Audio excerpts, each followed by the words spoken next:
Hello दोस्तों, केना छी? अहाँ सब अहाँ सबके स्वागत करै छी एक और नया ब्लॉग में। तो चलो आके ब्लॉग में अहाँ सबके देखाबो जा रहल छी हमर दादियों ने परदादी के आई छाया लास्ट छाया छै, तो ओकरे ब्राह्मण भोजन के भव्य तैयारी कर रहल छी। तो देखियो सब्जी सब कटा गेलै, सबसे पहले कोबी कटा कर रखा गेलै, इमहर भाँटो कटा गेलै, बैगन आलूओ कटा कर तैयार छै, सजमैनो कटा कर तैयार छै और टमाटरो कट कर तैयार छै। एहि बेर कनी कमे सब्जी बनेबै कियाकि ब्राह्मण कहलकै अहाँ बड्ड खुआ दै छियै, तो एहि बेर कनी कमे सब्जी बनाएब। तो देखियो एहि बेर चूल्हा पर तैयार कऽ रहल छियै, चूल्हा के आँच पजारि रहल छियै। एक तरफ दालि में सीटी लागि रहल छै, अब दोसरो तरफ तैयार कर रहल छियै, दोसरो तरफ चढ़ा सकी। दू चूल्हा चूल्हा बनेने छियै। एखन ठंडाके मौसम छै तऽ चूल्हा पर भानस करऽ में मजे किछु आओर छै।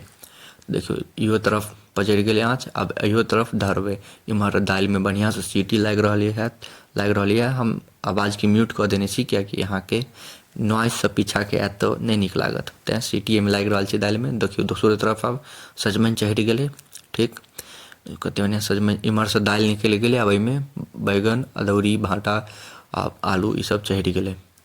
भाँटा आलूके सब्जी सेहो चढ़ि गेलै। इम्हर सजमनि बढ़िआँसँ भुजा रहल छै, देखलिए। इम्हर कतेक बढ़िआँसँ बैगन और आलूके सब्जी कतेक बढ़िआँसँ बनि रहल छै।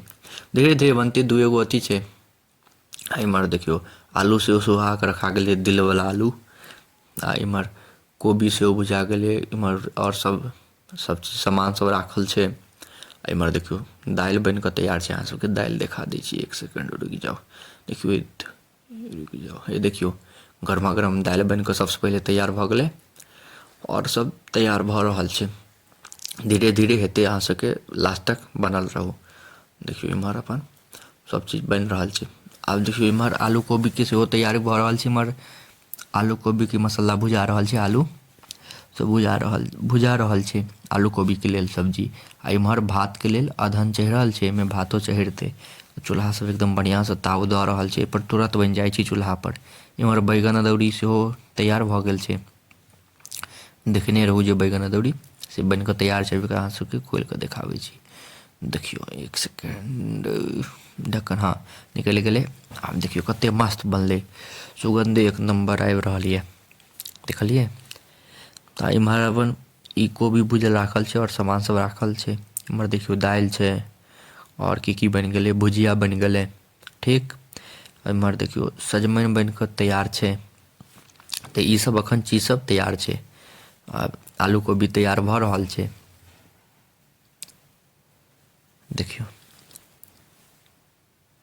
इम्हर दालिओ आब सब सब्जी सब बनि गेलै, अहाँ सबके देखा दै छी सब चीज। आब सबसँ पहिले देखियो दालि बनि कऽ तैयार छै।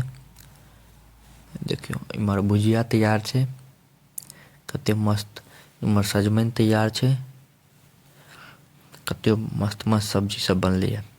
इम्हर आलू कोबीके सब्जी एक नंबर, गरम मसाला दऽ कऽ ओहिमे धनिया पत्ता सब धऽ देबै। इम्हर बैगन अदौरी सेहो तैयार छै। आ देखियो एकदम बढ़िआँसँ सब तैयार कऽ कऽ राखि देलिए। इम्हर चावल गरमा गरम, बस ब्राह्मण एथिन तऽ हुनका ब्राह्मण भोजन करायल जेतै एकदम शुद्ध पवित्रसँ।